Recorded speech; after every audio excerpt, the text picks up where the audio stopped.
Standing by, Caddo Commissioner Stephen Jackson. Hey, Mr. Stephen, welcome back to Keel. How you doing?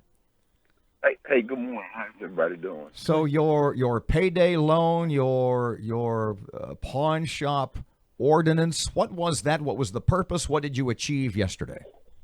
Well, resolution 50 was a resolution to just simply ask the City of Shreveport and the Metropolitan Planning Commission to take a look at basically place a moratorium on payday loans. It initially started out including pawn shops, but I think some misinformation created sort of a hysteria among the pawn shop owners in town. And I want to be clear that nothing about this was to target any particular industry. Nothing about it was intended to shut anybody down. Everybody will continue to do business. This was about new applications and not expanding those services. What we know is there was a credible financial institution that wanted to repurpose a bank location that Chase Bank pulled out of.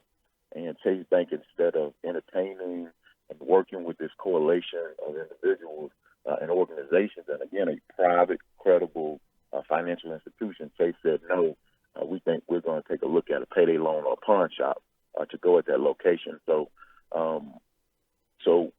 at some point, we have to say, okay, now how are we valuing the development that's opening up in our community? I get the sense that you think that payday loans, what you call payday loans, and you can define those, what you call payday loan institutions, you turn them, you referred to credible financial institutions. I would assume you think they are not very credible. Oh, no. Payday loans is a vicious cycle. Folks rob Peter to pay Paul and vice versa, and it sends folks in a vicious cycle of just spiraling debt. And when you have a community that's saturated with it, I can count at least 5 or 6 just in the Cedar Grove. And so what we tell that community is you can't get a mortgage here, you can't cash a check, you can't make a deposit, but you can get your payday loan and pay up to 300% APR on this payday loan. It's just outrageous. Stephen, let's be honest here. These shops aren't in Southern Trace, right? They're in the low income neighborhoods. Folks are saying they're predatory lenders, and they're preying on the folks who can least afford it. Absolutely, their business model is set up on knowing that there's a permanent underclass there. They are either elderly or low income, and more often than not, they're within walking distance of affordable housing complexes. And so they set up shop. They also set up shop around Air Force Base. I don't know if Bossier has taken a look at it, but they set up shop when the government shutdown happened a couple of times. We know that payday loan and pawn shop, they greatly profited off of it. So they are lenders of very last resort, but the high interest rate and the way they set them up where if you don't make all your payment at one time, then they send you into this vicious cycle of credit. They hit your credit pretty bad. And I'm not saying the pawn shops do that. I know for a fact that the payday loans do. And so we have to tell our community that we're better than that. So what solutions do you have for people in those sort of financial straits other than those payday loans who probably can't get credit or loans anywhere else? So what we're looking to do is partner. In this case, Carter Federal Credit Union was the private institution. They're CDFI. They had a very, very strong interest in going into that location, and they would have set up what was like a hybrid bank where you wouldn't necessarily have a person, but you would have a person there for the bank. You would have almost like an electronic teller where it's almost like someone comes on the screen and they can give you, you can do your financial transactions with it.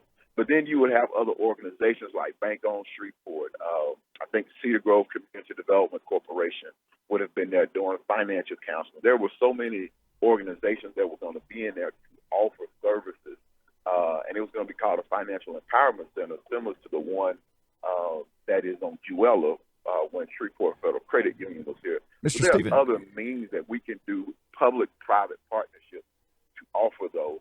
Church for the Highlands There's a partnership going on right now where Church for the Highlands is offering the public alternatives to payday loans. Do you have in your mind a maximum APR for people who obviously they turn to these places because their credit's not that good? They're a high-risk loan. What should that maximum APR be?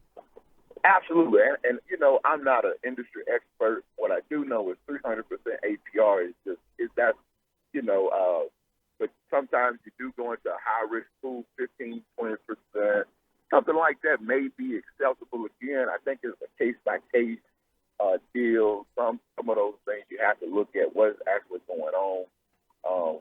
But at some point, we have to put a cap. But that's a state conversation that we have been having at the state level about putting caps and lowering that cap that payday loan services can offer.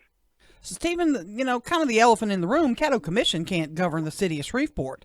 Most of these are within the city limits in these neighborhoods. Are you confident you can get the city council to mirror what you guys just approved? I have confidence in our council. I've had conversations with the mayor. I've had conversations with the mayor. Reached out and asked. He said he's supportive of it. He believes it's the right thing to do. Let him know how he can lend his help to it, and I appreciate him for that.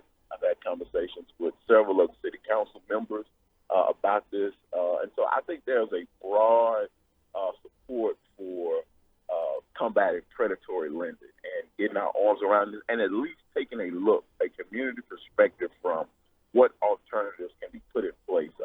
I believe there's been some conversation with the city council members and the community foundation about what they can do, and so I'm glad to see the community stepping up. Aaron, I think you were. I apologize for saying that. Aaron, I think you were on the email chain where we've kind of gone back and forth about this for about 2 months now. Mm-hmm. So, and nobody's objected to the predatory lending aspect of it.